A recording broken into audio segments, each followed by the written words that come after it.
मौलाना जर्जीस साहब ने दिल्ली से ट्रेन पकड़ी, कलकत्ता आना है। रास्ते में हमारी सीट के सामने एक और आदमी बैठा हुआ है। थोड़ी दूर ट्रेन दिल्ली से चली गाज़ियाबाद, गाज़ियाबाद से चली अलीगढ़। जर्जीस साहब ने बात करना शुरू कर दी अपने सामने बैठे हुए आदमी से। साहब आपका नाम? जी मेरा नाम मोहम्मद असलम। अच्छा माशाल्लाह। आपका नाम? मोहम्मद जर्जीस। हाँ हाँ चलिए माशाल्लाह, चलिए आप भी हमारी बिरादरी के, हमारी कौम के। थोड़ा सा और आगे बढ़े। साहब आप कहाँ जा रहे हैं? उसने कहा कलकत्ता। फिर उसने पूछा साहब आप कहाँ जा रहे हैं?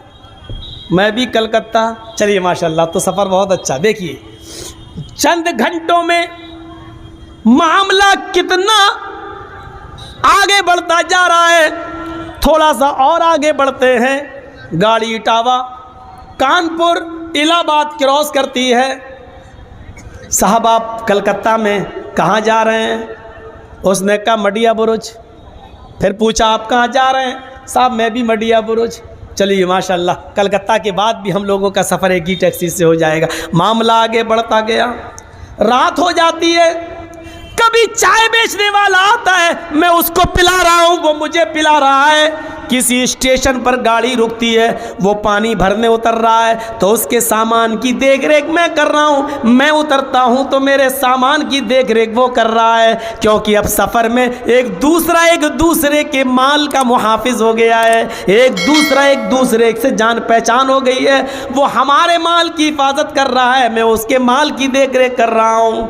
रात में दोनों सो रहे हैं। मेरी आँख खुलती है, अपना सामान चेक करता हूँ, ठीक है। अपने सामान के बाद उसका भी देख लेता हूँ, मेरे भाई के सामान को किसी ने लिया तो नहीं है। उसकी आँख खुलती है, वो अपने सामान को देखकर मेरे सामान को भी देखता है कि ठीक है। सुबह हो जाती है, स्टेशन आ जाती है। मेरे भाइयों 24 घंटे के सफ़र में जब तुम एक दूसरे की जान और माल के मुहाफिज हो जाते हो, यही तो कुरान कह रहा है इन्नमल मुमिनून इख्वा। जब ईमान ला चुके हो और मोमिन हो चुके हो, जब 24 घंटे के सफ़र में एक दूसरे के जान और माल के मुहाफिज बन जाते हो, तो इस्लाम लाने के बाद पूरी ज़िंदगी तुम एक मुसलमान के लिए दूसरे मुसलमान की जान और माल की हिफाजत की जिम्मेदारी एक दूसरे पर आयद हो गई है। न मेरे माल पर तुम कब्जा करो, न तुम्हारे माल पर हम, न मेरी जान को तुम लो, न तुम्हारी जान के प्यासे हम। मेरे माल की हिफाजत तुम करो, तुम्हारे माल की हम। जब चंद घंटों के सफर में एक दूसरे का मुहाफिज होता है, तो इस्लाम ये कहता है कि जब तक तुम जिंदा रहो, एक मुसलमान दूसरे मुसलमान के जान और माल का मुहाफिज रहना चाहिए। अल्लाह के नबी सल्लल्लाहु अलैहि वसल्लम इस चीज़ को थोड़ा सा और आगे बढ़ाते हैं। नबी अकरम सल्लल्लाहु अलैहि वसल्लम इस चीज़ को थोड़ा सा और आगे बढ़ाते हैं और मुसलमान की तारीफ़ करते हुए एक मुसलमान को उसकी असलियत बताते हैं कि तुम मुसलमान हो। हाँ मुसलमान हैं। तो मुसलमान होने के बाद तुम्हारे ऊपर मुसलमान कहलाने का हक तुम्हें उस वक्त होगा जब तुम मुसलमान की इस तारीफ़ के अंदर पूरा उतरोगे। क्या है तारीफ़? मुस्लिम शरीफ के अल्फाज हैं, बुखारी में भी ये रिवायत तो मौजूद है। अल्लाह के नबी फरमाते हैं अल मुस्लिमु मन सलिमल मुस्लिमून मिन लिसानिही व यदिही। मुसलमान तो वो है जिसकी ज़बान से और जिसके हाथ से दूसरे मुसलमान महफूज रहे। अल मुस्लिमु मन सलिमल मुस्लिमून मिन लिसानिही व यदिही। मुसलमान तो वो है जिसके ज़बान से और जिसके हाथ से दूसरे मुसलमानों को तकलीफ़ न पहुँचे। ज़बान से भी न पहुँचे और हाथ से भी न पहुँचे, इसलिए ज़बान को सही इस्तेमाल करो। देखा नहीं, ज़बान का ज़ख़म बड़ा गहरा होता है। लगा इन सबको मोटरसाइकिल मिली है, भीख में देखो कैसे भाग रहे हैं। ये सब सुनने नहीं आते हैं, मौलाना जर्जीस को देखने आते। कौन है जर्जीस जो जी हिंदुस्तान पे आ रहा है, मीडिया पे आ रहा है? कौन है जिसको मीडिया बार बार कह रही है ममता का मौलाना? ये सब ये देखने आते। देख लिया, हो गए जन्नती, जाओ। अब इनको जहन्नम में कोई डाल ही नहीं सकता है। मौलाना जर्जीस को देख लिया है, हो गए जन्नतुल फिरदौस के। अरे पेशाब लगता है तो इतना, अगर अब बताओ मैं बैठा हूँ, अगर मुझे लगने लगे तो क्या करूँ? बोलूँ भाई बैठिए मैं अभी आ रहा हूँ? अरे जब मैं रोक सकता हूँ तो आप लोग इतना नहीं रोक सकते? थोड़ा मामला है, 1.5-2 घंटा तो बोलता ही हूँ, फिर इतना सुनने के बाद भी देखो वो साहब उठ रहे हैं। देखिए, ये देखिए, इतना सुनने के बाद भी। और आपकी भी गलती नहीं है इसमें। मगरिब के बाद से जब प्रोग्राम शुरू होगा तो कितनी देर कोई आदमी बैठेगा, मैं भी इस बात को समझता हूँ। कितनी देर बैठेगा?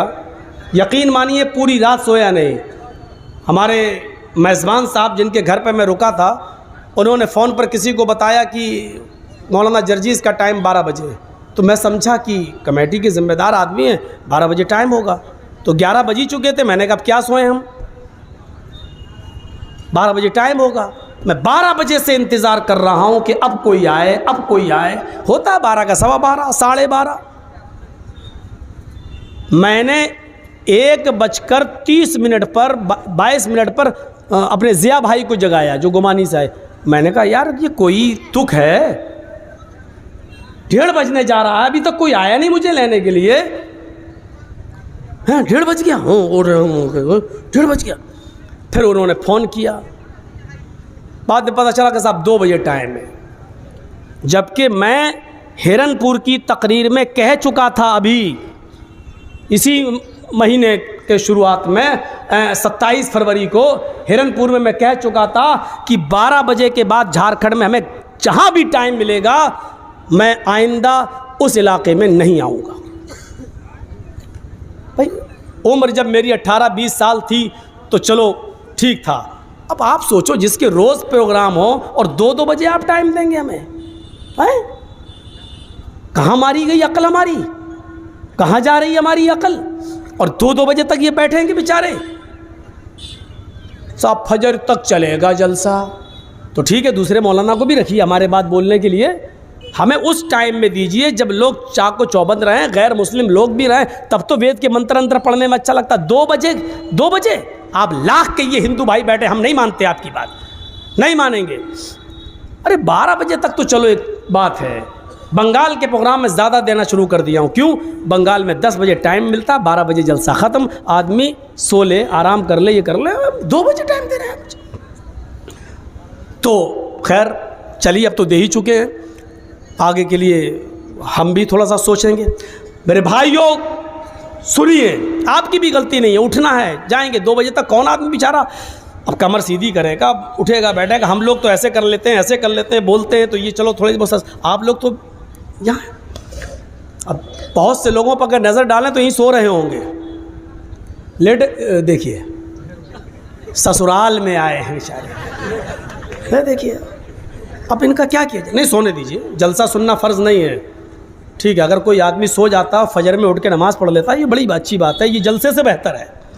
और पूरी रात जलसा सुन ले और घर जाए और सो जाए और फजर में ना पहुँचे तो ये जलसा भी बर्बाद और सवाब से भी महरूम और पूरी मेहनत पे पानी फिर गया। लेकिन इतनी गुजारिश ज़रूर करूँगा, आप यहाँ सो रहे हैं, इससे बेहतर है कि जाइए अपने बीवी बच्चों में सोइए, कोई सवाब भी मिलेगा। मौका मिल जाए तो जिहाद भी कर लीजिए, उस पर भी नेकी है। तो यहाँ सोने से बेहतर है कि वहाँ चले जाइए। तो एक मशवरा है मेरा, वैसे आपकी मर्ज़ी है। तो अब जिहाद को कहीं ऐसा ना हो कि जी हिंदुस्तान वाला कहते हैं मौलाना जर्जीस जलसे में कह रहे हैं जिहाद। अब मैं दूसरा जिहाद कह रहा हूँ जो बीवी के साथ किया जाता है, जो अपने बच्चों के लिए मेहनत और कोशिश की जाती है। पढ़ाना लिखाना भी तो जिहाद है। किसी बच्चे को गलत रास्ते पे चल रहा, शराबी जो आ रही है, उसको नेक रास्ते पे लाना भी तो जिहाद है। बीवी बदचलन है, बुरी है, गलत है, उसको सुधारना और गलत रास्ते से हटाकर सीधे रास्ते पे लाना भी जिहाद है। मैं उस माना में कह रहा हूँ, कहीं ये नहीं कह रहा हूँ कि यहाँ से निकलो तलवार लेके बीवी को भौंक दो, मौलाना जर्जीस ने कहा जिहाद। मैं वो जिहाद नहीं बता रहा हूँ आपको। तो बात दूसरी तरफ निकल गई। तो मेरे भाइयों, मैं कहना क्या चाह रहा था? अच्छा आप बताइए, मैं कहाँ से भटक गया हूँ? क्या सुना रहा था मैं? हाँ